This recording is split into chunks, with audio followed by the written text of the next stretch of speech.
Saudara-saudara, syukur kepada Tuhan karena Dia sudah memberkati kita setiap waktu untuk bersama lagi hari ini dalam mempelajari dan merenungkan firman Tuhan. Semoga apapun yang kita sama-sama pelajari ini menjadi satu nasihat bagi pribadi kita. Kita berdoa. Ya Tuhan kami di syurga, puji syukur kepada Engkau.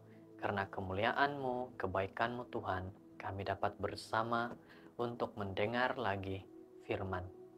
Terima kasih penyertaan-Mu Tuhan, dalam nama Yesus. Amin.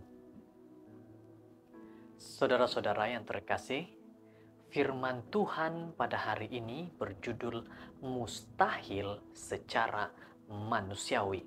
Maj 26. Matius 5 ayat 44. Tetapi aku berkata kepadamu, kasihilah musuhmu dan berdoalah bagi mereka yang menganiaya kamu.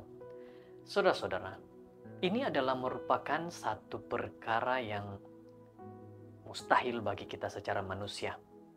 Bagaimana kita mau mengasihi musuh kita?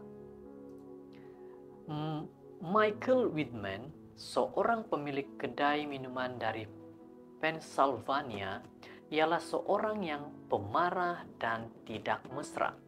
Dia hidup semasa zaman Revolusi Amerika Utara pada tahun 1775 sehingga 1783, yang berdepan dengan tentara yang memperjuangkan kemerdekaan, yaitu General George Washington dan seorang General British yang bernama William Howe. Saudara-saudara, pada suatu malam, dua orang lelaki Howe berpakaian awam dan bermalam di rumah penginapan Whitman. Semasa makan malam, Whitman yang sembrono telah bercakap mengenai General Howe dengan cara yang tidak hormat dan menghina. Para utusan melaporkan sikapnya kepada General, dan Whitman telah ditahan dan dibawa ke General Howe. Apakah kesudahan daripada kehidupannya? Untuk memperbetulkan keadaan, Whitman menawarkan maklumat kepada General British itu tentang tempat-tempat di mana para revolusioner menyembunyikan bekalan senjata mereka.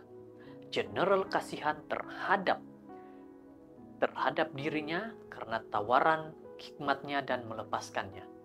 Tanpa mengambil maklumat itu, kelakuannya segera diketahui dan beberapa askar Washington menangkapnya. Dia diadili dan dijatuhkan hukuman mati karena pengkhianatannya. Saudara, daripada kisah ini apa yang telah kita pelajari? Mari kita teruskan. Beberapa menit sebelum pelaksanaan hukuman mati, dia telah diberikan pengampunan. Mengapa Washington memberi pengampunan kepada Michael Whitman? Sebabnya ialah seorang pastor tua yang bernama Peter Miller. Beberapa tahun yang lalu, Whitman dan Miller tinggal dalam community yang sama. Apa yang dibuat oleh pastor ini? Whitman membenci Miller dan menunjukkan kebenciannya dengan mengkritik pastor itu secara tidak adil. Berulang kali meludah ke mukanya dan mencederakannya secara fisikal. Apabila Peter Miller, pastor, mengetahui tentang hukuman itu, dia dapat merasakan kata-kata Yesus dalam hatinya dengan kuat. Kasihilah musuhmu dan berdoalah bagi mereka yang menganiaya kamu. Dia melakukan sesuatu yang susah untuk dilakukan secara pikiran manusia. Tanpa agak-agak, walaupun semasa musim sejuk yang melampau, dia berjalan sepanjang jalan ke tempat pelaksanaan hukuman mati yang berjarak 97 km. Dia tiba tepat pada masanya untuk bercakap dengan General Washington dan memohon pengampunan untuk nyawa Michael Whitman. Apakah yang dibuat oleh pastor ini?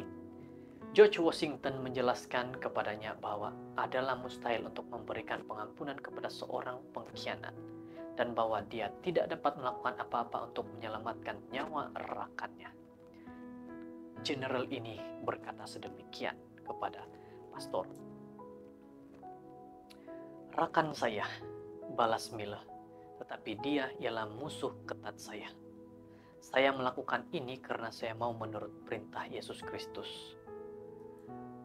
Jenderal menjawabnya, "Adakah Anda berjalan sebegitu jauh untuk menyelamatkan nyawa musuh Anda? Perspektif ini sangat lain daripada yang lain.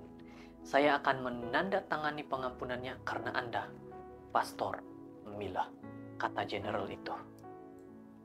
Anda mungkin berpikir bahwa adalah mustahil secara manusiawi untuk mengikuti perintah Yesus, mengasihi, merestui, dan berbuat baik kepada mereka yang membenci, menggunakannya dan menganiaya kita. Tetapi kasih karunia Tuhan akan menjadikannya mungkin jika Anda bersungguh-sungguh meminta kepada Tuhan hal pengampunan. Jadi pada saat ini firman Tuhan berkata, mintalah kepada Tuhan untuk ada dalam kehidupan kita hal pengampunan. Maka Tuhan akan dapat memberi itu kepada kita. Semoga hari ini kita dapat melakukan seperti firman Tuhan yang begitu baik kepada kita. Kasihi, ampuni musuhmu. Tuhan memberkati. Kita berdoa. Tuhan di surga, kami bersyukur hari ini firman-Mu yang begitu baik kepada kami, mengajar kepada kami untuk mengampuni serta mengasihi musuh. Terima kasih Tuhan, di dalam nama Yesus. Amin.